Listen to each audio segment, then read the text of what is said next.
જેના જીવનમાં દુઃખ છે અને દુઃખના નિવારણ માટે બીજો કોઈ ઉપાય ન મળે ત્યારે જીવ ભગવાનના શરણે જાય.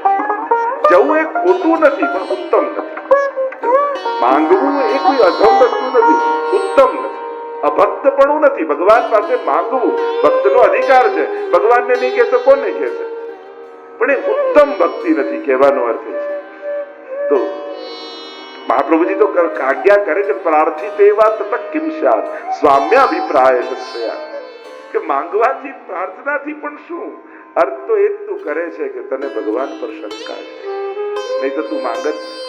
નાનકડું બાળક, જો આશ્ચર્યની દુનિયામાં વાત એ જ છે ને, એક નાનકડું બાળક હોય છે, પોતાના વિચાર કહી ન શકે, પોતાની માંગ કહી ન શકે, પોતાની આવશ્યકતા કહી ન શકે, હજી બોલતા એને નથી આવડતું, છતાંય માના ખોળામાં રહેલું એ અસમર્થ બાળક નિશ્ચિત અને પ્રસન્ન રહે છે. કોઈ નાનકડા બાળકને ટેન્શનમાં જો, નહીં તો ખરેખર તો એને ચિંતા હોવી જોઈએ ને. મને ભૂખ લાગશે તો કઈ રીતે કહીશ, કોણ મને આપશે, કઈ રીતે જમાડશે, કેમ ખબર પડશે, મને બોલતા નથી આવડતું. તો અસમર્થ એવું બાળક નિશ્ચિત લાગે છે. અને જે બહુ સારી રીતે બોલી શકે, બહુ તાકાત વાળો હોય, બધાને બોલાવી શકે, બધાની મદદ લઈ શકે, એવો યુવાન ચિંતામાં લાગે છે. આ તો કેવું ઊંધું કહેવાય. ખરેખર તો સામર્થ્ય દ્વારા નિશ્ચિતતા આવી જોઈએ અને અસમર્થતા દ્વારા ચિંતા આવવી જોઈએ. અને અહીંયા ઉલટું છે. પણ નિશ્ચિતતાનું કારણ શું છે? એની અસમર્થતા નહીં, એનો મા ઉપરનો ભરોસો, એનો મા ઉપરનો વિશ્વાસ કે જેના ખોળામાં છું ને એ મને ભૂખ્યો નહીં સુવા દે, એ મારી બધી જ ઈચ્છાઓ પૂરી કરશે. બસ આ જ વિશ્વાસ જ્યારે ભક્તને ભગવાન માટે આવી જાય ત્યારે એના જીવનમાં પણ નિશ્ચિતતા આવી જાય છે. जिस दिन ये भरोसा प्रभु में आ गया तो सब करेंगे. प्रभु सर्व समर्थ हो ततो निश्चितता व्रजे. महाप्रभु जी इसीलिए तो समझाते हैं कि सर्व समर्थ ऐसे परमात्मा का जब शरण लेते हो तब वह सर्व समर्थ हरि आपको निश्चितता का दान देते हैं. असमर्थ लोगोનો આશ્રય ચિંતા આપશે અને સમર્થ લોકોનો આશ્રય નિશ્ચિતતા. જેના શરણમાં જઈ તમને નિશ્ચિતતા પ્રગટ થાય એ ગુરુ છે, એ પ્રભુ છે, એ સમર્થ. આ છે બધું. આ ભરોસો પ્રસંગમાં કહેતો ને કે પેલું ગોવાળીઓ હતો અને ગાય ચરાવવા માટે ગયો વનમાં અને પાછો આવતો તો એમાં એક ગાય રહી ગઈ અને ગાય રહી ગઈ અને આ તો પાછો આવી ગયો ગામડે પોતાના ત્યાં અને જોવા લાગ્યો તો એક ગાય ઓછી અને આ જંગલમાં એકલી અટુલી રહી ગઈ. રાત પડવાની તૈયારી, ડર લાગ્યો કે કોઈ સિંહ કે વાઘ આવશે મને મારી નાખશે. અને એટલામાં એક સિંહે જોયું ગાય એકલી છે અને એને મારવા માટેની પાછળ પાછળ દોડે છે. ગાય જીવ બચાવવા માટે આગળ આગળ આગળ આગળ ભાગે અને સિંહ પાછળ પાછળ પાછળ એને મારવા દોડે કે બસ એક તરફ મારું ને ખતમ. અને એટલામાં ગભરાઈ ગાય એક કાદવ કીચડનું એક તળાવ જેવું હતું, ખાબોચિયું હતું, ગભરાઈને ગાય કૂદી ગઈ અને ગાયની લાલસામાં સિંહ પણ કૂદી ગયો અને સિંહ પણ કૂદી ગયો. બંને દલદલમાં ખૂંપવા લાગ્યા. અંદર જેટલી નીકળવાની કોશિશ કરે એટલા અંદર ખૂંપાતા જાય અને સિંહ ડરવા લાગ્યો, મરી જઈશ, ડૂબી જઈશ, મરી જઈશ, મરી જઈશ, ડૂબી જઈશ. અને ગભરાતા ગભરાતા એને ગાય સામે જોયું તે શાંત બનીને નિશ્ચિંત હોય. આશ્ચર્ય લાગ્યું. હું જંગલનો રાજા, સર્વ સમર્થ, અને મને મરવાનો ડર લાગે છે અને તને નિશ્ચિંતતા કેમ? તને ડર નથી લાગતો? ત્યારે ગાયે કહ્યું કે તમે સર્વ સમર્થ છો, જંગલના રાજા છો, તમારે કોઈની જરૂર નથી, પણ હું એક ગોવાળિયાની ગાય છું અને મારો માલિક થોડી વાર મને જોશે નહીં ને એટલે મને શોધવા નીકળશે અને મને ભરોસો છે કે હું ડૂબીશ એ પહેલા મારો માલિક આવીને મને ઉગારી લેશે. અને એટલામાં તો પેલો ગોવાળિયો ગોતતો ગોતતો આવ્યો, જુએ તો ગાય ડૂબી રહી છે, ફંદો નાખ્યો, ગાયને ખેંચીને બહાર કાઢી. સિંહ મરી ગયો, ગાય બચી ગઈ. પ્રશ્ન મારો તમને એ છે કે તમારા જીવનમાં એ ગોવાળિયો કોણ? જ્યારે જીવનમાં એમ લાગે કે હવે ચારે બાજુથી ઘેરાયા છે, ડૂબવાની તૈયારી છે, હવે ક્યાંય કોઈ સામર્થ્ય બચ્યું નથી, કોઈ મંત્ર, કોઈ ગુરુ, કોઈ પ્રભુનું સ્વરૂપ, કોઈ ગ્રંથ, કોઈ ધર્મસ્થાન, કોઈ આશ્રય સ્થાન, કોઈ એક એવું તત્વ તમારા જીવનમાં ખરું કે જેના પર તમને એવો ભરોસો હોય કે જો આને યાદ કરીશું ને તો એ ગમે ત્યાંથી આવીને ઉગાડે. કોઈ એક તત્વ એવું જીવનમાં જરૂર રાખજો કે જ્યારે કહેવાતા લૌકિક સહારાઓ છૂટી જાય અને તમને એમ લાગે કે હવે મારું કોઈ નથી, એવા સમયે એના નામનો પુકાર કરો અને એ આવીને ઉગાડી જાય. એવા કોઈ એક તત્વ જીવનમાં ચોક્કસ લાગે. ભલે લોકો તો કહેશે કે આ શ્રદ્ધાથી શું ને આનાથી, લોકોને તેમ જ આ માળાથી શું ને પાઠથી શું ને આનાથી શું ને પેલાથી શું, લોકો તો ગમે તેવા લોજિક આપીને તમે જે કરતા હશો છોડાશો. પણ એ તો માળા ફેરવનારને જ ખબર છે કે આ ફેરવીને શું મળે છે. દરેક કાર્યનું પરિણામ વસ્તુઓથી નથી હોતું. જે કાર્ય કરવાથી મનમાં શાંતિ મળતી હોય, મનને તાકાત મળતી હોય, મનને ભરોસો મળતો હોય, જીવનમાં શાંતિ મળતી હોય, એના મૂલ્યો સાધારણ કરતા કંઈક વિશેષ છે. કંઈક જુદું જ એની કિંમત થઈ જાય છે. અને એટલા માટે કોઈ એક તત્વ જીવનમાં એવું ચોક્કસ સ્વીકારી રાખે. તો રાજસ સીધું કહ્યું સાત્વિક ભક્ત, અને સાત્વિક ભક્ત એ છે જે મુક્તિની ઈચ્છાથી ભગવાનને ભજે છે. અને એની આગળ કહ્યું નિર્ગુણ ભક્ત, જે કેવલ ને કેવલ પ્રભુના સુખ માટે જીવે છે, એ નિર્ગુણ ભક્ત છે. જેને પુષ્ટિ ભક્તિ કહીએ, જેને ભાગવતી ભક્તિ કહીએ. વૈષ્ણવ જો સાધારણ વ્યક્તિ મંદિરે જાય ને તો મનમાં વિચારતો જાય આજે શું માંગીશ, આજે શું માંગીશ. અને વૈષ્ણવ હવેલી જતો હોય ને તો મનમાં વિચાર કરતો જાય આજે શું આપીશ, આજે શું આપીશ, આજે કઈ સેવા કરીશ. આ સૌથી પાયાનો ભેદ. સાધારણ વ્યક્તિ માંગવાની ઈચ્છા સાથે મંદિરે જતો હોય છે, વૈષ્ણવ આપવાની ઈચ્છા સાથે. ભગવાનને પણ એમ થાય ને કે આખી દુનિયા મારી પાસે સુખ માંગે છે, પણ મારે સુખ જોઈતું હોય તો ક્યાં જાઉં? તો મહાપ્રભુજીના સેવકના ઘરે આવીને બિરાજી જાય. કારણ કે વૈષ્ણવ સદાય ઠાકોરજીના સુખનો વિચાર કરે. આપણે ત્યાં તત્સુખનો ભાવ, એ સેવામાં પ્રધાન ભાવ. હું શું કરું કે મારા ઠાકોરજી રાજી, અને સુખનો વિચાર જ સેવા છે. જેના થકી પ્રભુ પ્રસન્ન થાય એનું નામ જ સેવા. અને આપણે ભગવાનની પ્રસન્નતાનું કારણ બનીએ એ આપણું સૌભાગ્ય. વિચાર કરો, ભગવાન જે આખી દુનિયાને સુખી કરે છે, તમે એના સુખનું કારણ બનો તો આનાથી મોટી તમારા વ્યક્તિત્વની ઊંચાઈ શું? જે આખી દુનિયાનું પેટ ભરે છે, એ સવારે જાગીને તમારી કટોરી દૂધની રાહ જોતો હોય, એનાથી મોટું સૌભાગ્ય બીજું શું હોય છે? જે આખી દુનિયાને સુડાવનારો ને જગાડનારો છે, એને વૈષ્ણવ રોજ જગાડે ને પોઢાવે, આનાથી મોટું સામર્થ્ય બીજું શું હોય છે? જ્યારે આ વસ્તુનો ખ્યાલ આવે ત્યારે વૈષ્ણવતાનું ગૌરવ આપણા જીવનમાં આવે કે આ પ્રભુ કેવી કૃપા મહાપ્રભુજીની આપણા પર થઈ છે. આપણે તો એક નાનકડી કટોરી દૂધ ધરીએ છીએ, પણ ભગવાન એક કટોરી દૂધ લઈને આપણને યશોદાજીનું સૌભાગ્ય આપે. મોટો દાતા કોણ? આપણે તો વાટકી ધરીએ, પણ એ વાટકીના બદલામાં કોઈ આપણને ગોપીને યશોદા બનાવે, આનાથી મોટું સન્માન બીજું કોઈ નહીં. देखो पद्मनाभ दास जी की वार्ता में वैष्णव का सबसे बड़ा सम्मान कौन सा? तब प्रभु कहते हैं उनको कि जो सुख मुझको यशोदा जी के वहां मिले वो सुख तूने मुझको दियो तेरे वहां. ત્યારે ઠાકોરજી એમ કે તને જોઈને મને મારી યશોદા યાદ આવી ગઈ, તો આનાથી મોટું સન્માન બીજું કોઈ ભક્તનું ના હોય. निर्गुण भक्ति, पुष्टि भक्ति, भागवती भक्ति, और इसके गणित अलग है. આ પુષ્ટિ માર્ગ જલ્દી સમજમાં ન આવેનું કારણ એ છે કે તમારે એક ગોપી બની, એક યશોદા બનીને વિચારવું પડે. ઘણીવાર દીકરો હેરાન કરતો હોય તોય માં એને બધું જ મદદ કરે. આ તો બધા ઘણા લોકો લોજિક અને સલાહ આપવા, પણ છોડો ને, તમને હેરાન કરે તોય તમે એની માટે શા માટે રડો છો, કેમ ઘસાવો છો? ગમે તેટલું સમજાવે, પણ એ માનું હૃદય હોય ને એના ગણિત જુદા જ હોય. એ લોજિકમાં ના ફસાયેલા હોય. એ માં છે, તારે સલાહ આપવાની છે, પણ માનું દિલના ગણિત કંઈક જુદા હોય. એમ પુષ્ટિ માર્ગમાં વ્રજ ભક્તોના હૃદયના ગણિત કંઈક જુદા હોય.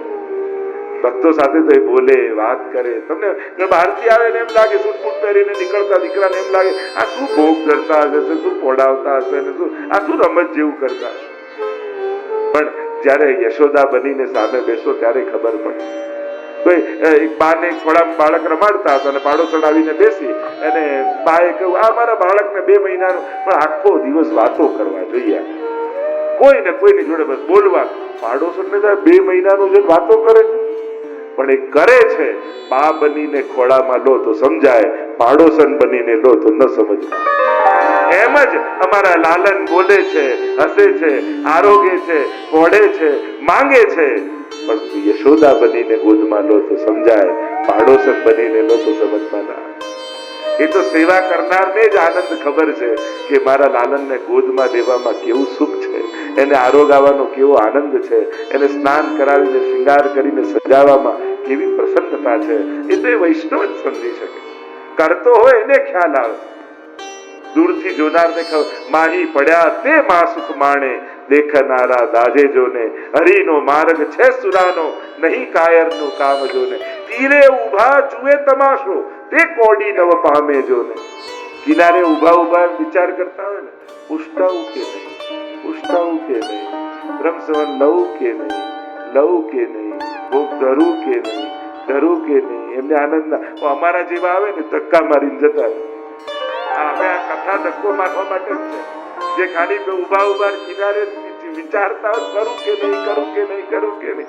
અમારા જેવા ધક્કા મારીને જાય અને જયારે ભીતર ઉતરે ત્યારે ખબર પડે ત્યારે મેં તો બહુ મોડું કર્યું, આમાં તો કેટલો આનંદ.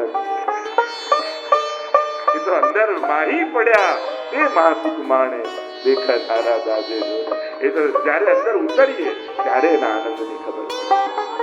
તો 4 પ્રકારની ભક્તિની ચર્ચા કરી. તૃતીય સ્કંદને દેવતીની મુક્તિ થઈ અને કપિલ ભગવાન પૂર્વ દિશા તરફ પ્રયાણ કર્યું. તૃતીય સ્કંદને વિરામ આપતા ચતુર્થ સ્કંદ વિસર્ગ લીલા, વિવિધ પ્રકારનું સર્જન.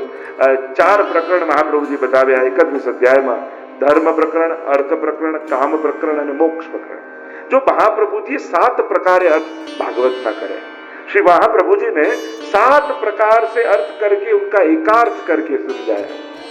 शास्त्रे स्कंधे प्रकरणे अध्याये वाक्ये पदेक्षरे एकार्थ सप्तधा जानन अविरोधे न मुच्यते. शास्त्र का अर्थ क्या? सात्वत संहिता है भागवत.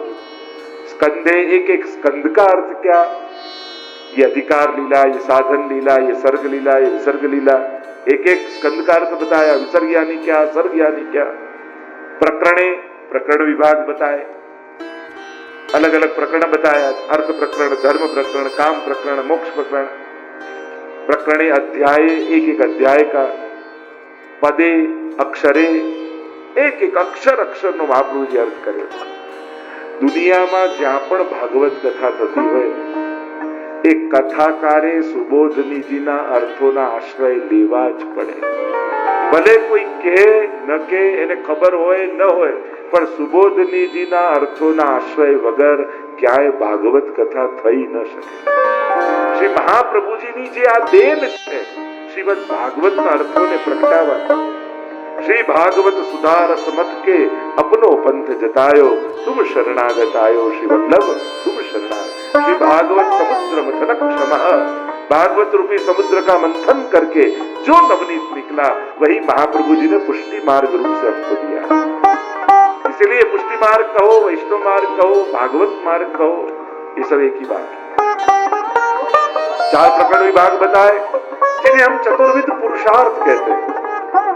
मतलब हर एक के जीवन की एक कामना है, उसे कहा जाता है पुरुषार्थ. આ ચારે વસ્તુ દરેક લોકોને જોઈએ છે. ધર્મ બધાને જોઈએ છે, અર્થ, કામ અને મોક્ષ આ ચારેયની આવશ્યકતા દરેકને છે. એટલે કે આ કરવાની વસ્તુ નથી, આ મેળવવાની વસ્તુ નથી, આ જીવનની માંગ છે. હરેકને ધર્મ જોઈએ. દુનિયાનો કયો વ્યક્તિ કે ગમે તેવો પાપીમાં પાપી માણસ હોય પણ ધર્મની ઈચ્છા તો રાખતો હોય. ધર્મની ઈચ્છા એટલે બધા આગળ ખોટું બોલતો હોય, કોઈ એમ ઈચ્છે મારી સામે કોઈ ખોટું બોલે. બધાને છેતરતો હોય, કોઈ એમ ઈચ્છે મને કોઈ છેતરે નહીં. ઈમાનદારી જોઈએ ને, સત્ય જ જોઈએ ને. બધા આગળ ગુસ્સો કરતો, કોઈ એમ ઈચ્છે મારી સામે કોઈ ગુસ્સો કરે, એને તો શાંતિ જ જોઈએ છે. પાપીમાં પાપી માણસને પણ ઈચ્છા તો ધર્મની જ છે. કોઈને અધર્મ જોઈતો. તમે દુનિયામાં ખરાબમાં ખરાબ માણસ ગોતીને લાવો, એની પણ ઈચ્છા તો ધર્મની જ છે. ધર્મમાં 10 લક્ષણ મનુ મહારાજે બતાવ્યા. જુતિ ક્ષમા દમો સ્તેયમ શૌચમ ઇન્દ્રિય નિગ્રહ ધી વિદ્યા સત્યમ ક્રોધો દશકમ ધર્મ લક્ષણમ. ये 10 तत्वों की आवश्यकता हरेक को है. બીજાના ઘરે ચોરી કરતો હોય અને એને ચોરી કરવું બહુ ગમતું હોય તો એ એમ ઈચ્છે મારા ઘરે કોઈ ચોરી કરવા આવે તો કેવી મજા આવે? એને ગમે ના? ચોરને પણ ચોરી ગમતી નથી કે એના ત્યાં થાય. ક્રોધીને પણ કોઈ ક્રોધ કરે ગમતું નથી, એને શાંતિ જોઈએ. એટલે કે દુનિયામાં કોઈને પણ અધર્મ નથી, સારો જ જોઈએ. દરેકને સારાની માંગ દુનિયામાં છે. કોઈ એમ કે સારાની કદર નથી, સાવ ખોટી વાત. દરેક અરે તમને એક પ્લમ્બર પણ, કોઈ સારો પ્લમ્બર છે તમારા ધ્યાનમાં? કે કોઈ ડોક્ટર, કોઈ સારો ડોક્ટર છે, કોઈ સારો આ છે? દરેક જગ્યાએ સારાની જ માંગ છે. કોઈ ખરાબ તમારા ધ્યાનમાં કોઈ ખરાબ ડોક્ટર ખરો? કોઈ એવું પૂછે? સારાની જ લોકો સારાને શોધી જ રહ્યા છે. સારાની શોધ દુનિયામાં છે. દુનિયામાં નાનાથી નાના કામ માટે થી લઈને મોટામાં મોટા કામ માટે લોકો સારા લોકોને જ ગોતે છે. તો ધર્મની આવશ્યકતા દરેકને છે. દરેકને સુખના સાધનો જોઈએ છે અને એના માટેનો પ્રયાસ કરે છે અને કરવો જોઈએ. તો ઘણી વાર આ સંન્યાસીઓના મુખે બહુ કથા સાંભળી આપણને એમ થઈ જાય આ પૈસા કમાવા અને ઘર સાચવવું ને બાળકોને મોટા કરવા ને જોબ જાણે પાપ જ ના કરતા હોઈએ. અરે આ પાપ નથી, આપણે થોડી સંન્યાસી છીએ. ગ્રહસ્થીનો આ ધર્મ છે અને તમે આ નથી કરતા તો અધર્મ કરો છો. તમે જો ગ્રહસ્થ ધર્મ નિભાવી રહ્યા છો, હા તમે બ્રહ્મચારી હોત કે સંન્યાસી હોત તો તમારા માટે એ બંધન કરતા હોત. તમે ગ્રહસ્થ છો અને ધન્ય ગ્રહસ્થ આશ્રમો. આપણે ત્યાં ગ્રહસ્થ આશ્રમને ધન્ય કયો છે, દરેક આશ્રમોમાં શ્રેષ્ઠ કયો છે. કારણ કે સંન્યાસી અને બ્રહ્મચારીને પણ ડિપેન્ડ તો ગ્રહસ્થ પર જ રહેવું પડે. એને ભિક્ષા લેવા તો ત્યાં જવું પડે. એટલે તમે જે ગ્રહસ્થાશ્રમીના કર્મો કરો છો ને એ તમે ધર્મ જ કરી રહ્યા છો. ગ્રહસ્થાશ્રમનો આ જ કર્તવ્ય છે. એટલે મનમાં આપણા એવું ઘુસાડી દીધું છે ને કે જાણે આ બધું કરવું જાણે પાપ જ કરીએ છીએ, અપરાધ જ કરીએ છીએ, મોહમાં ફસાયેલા છે, બંધનમાં ફસાયેલા. અરે ના, ગ્રહસ્થાશ્રમીનું આ કર્તવ્ય છે. તમારે આ કરવું જ જોઈએ. નથી કરતા તો ખોટું કરો. અને મોટો તપસ્વી તો ગ્રહસ્થાશ્રમી છે. રોજ કેટલી વાર મનને મારીને પણ ઘરના લોકોને ભેગા રાખતો, કેટલી વાર પોતાની ઈચ્છાઓને મારી ઘરનું કેમ કરીને પૂરું કરવું એના માટેના પ્રયાસ કરતો. ગ્રહસ્થાશ્રમીનું તપ બી ઓછું છે. રોજ તપે છે, રોજ મનને મારે છે અને એ મનને મારવું એ મન પર વિજય જ છે. માણસ ક્યાં આપણું મનનું ધારેલું રોજ બધું થાય. આ તપ જ છે. એટલે પોતે જે અવસ્થામાં છો ને એ અવસ્થાને હીન માનવાનું સૌથી પહેલા છોડી દે. આપણી તકલીફ શું છે? આપણે એવું લાગે આપણે તો કાદવમાં જ પડ્યા છે. અરે ના, આ ગ્રહસ્થાશ્રમ એને સુંદર રંગ. ભગવાનને પણ અવતાર લેવો હોય ને ત્યારે કોઈ માં ને બાપ ને ગોતતો હોય છે. એ તમે રામને ભજો કે કૃષ્ણને ભજો, એ પણ ક્યાંક કોઈ ગ્રહસ્થને ગોતે છે અને એને ત્યાં પ્રગટ થાય. એટલા માટે તમે જ્યાં છો, જે જીવી રહ્યા છો એની બહુ નિંદા તમે એટલી સાંભળી લીધી છે કે આપણને એમ જ લાગે છે કે આ બધા પાપમાં જ ખૂપાયેલા છે. ના, તમારે સંસારમાં રહેતા, મહાપ્રભુજી તો એમ જ કે શું કરવા એમ માનો, આ સંસારમાં જ રહો. પણ તમારા ઘરમાં 5 મેમ્બર હોય ને તો 1 મેમ્બર ખાલી પધરાવી દો અને એ છે ઠાકોરજી, તો ગ્રહસ્થાશ્રમ પણ ઉદ્ધારનું કારણ બની જશે. પછી ઘર મંદિર બની જશે, ઘરના લોકો વૈષ્ણવ બની જશે અને પછી જમવાનું જમવા માટે નહીં હોય, પ્રભુને ધરવા માટે હશે અને રોજ પ્રસાદ લેશો તમે. એ જ વિચાર નથી. મહાપ્રભુજીએ ક્યાંય તમને છોડાવીને ક્યાંય ભગાવ્યા નથી. ખાલી ઘરમાં 1 મેમ્બરને વધારી લેવાથી તમારું ઘર વ્રજ બની જતું હોય તો એમાં શું નુકસાન? તમારું ભોજન પ્રસાદ બની જતું હોય તો એમાં શું નુકસાન? તમારા સ્વજનો વૈષ્ણવ બની જતા હોય તો શું નુકસાન? એટલા માટે આ રહેતા કારણ કે જ્યારે કમાવા પેટ ભરવા જાઓ છો તો બંધન છે, પણ પ્રભુની સેવા માટે કમાવા જાઓ છો તો સેવા છે. અને સેવા એ કર્મ નથી.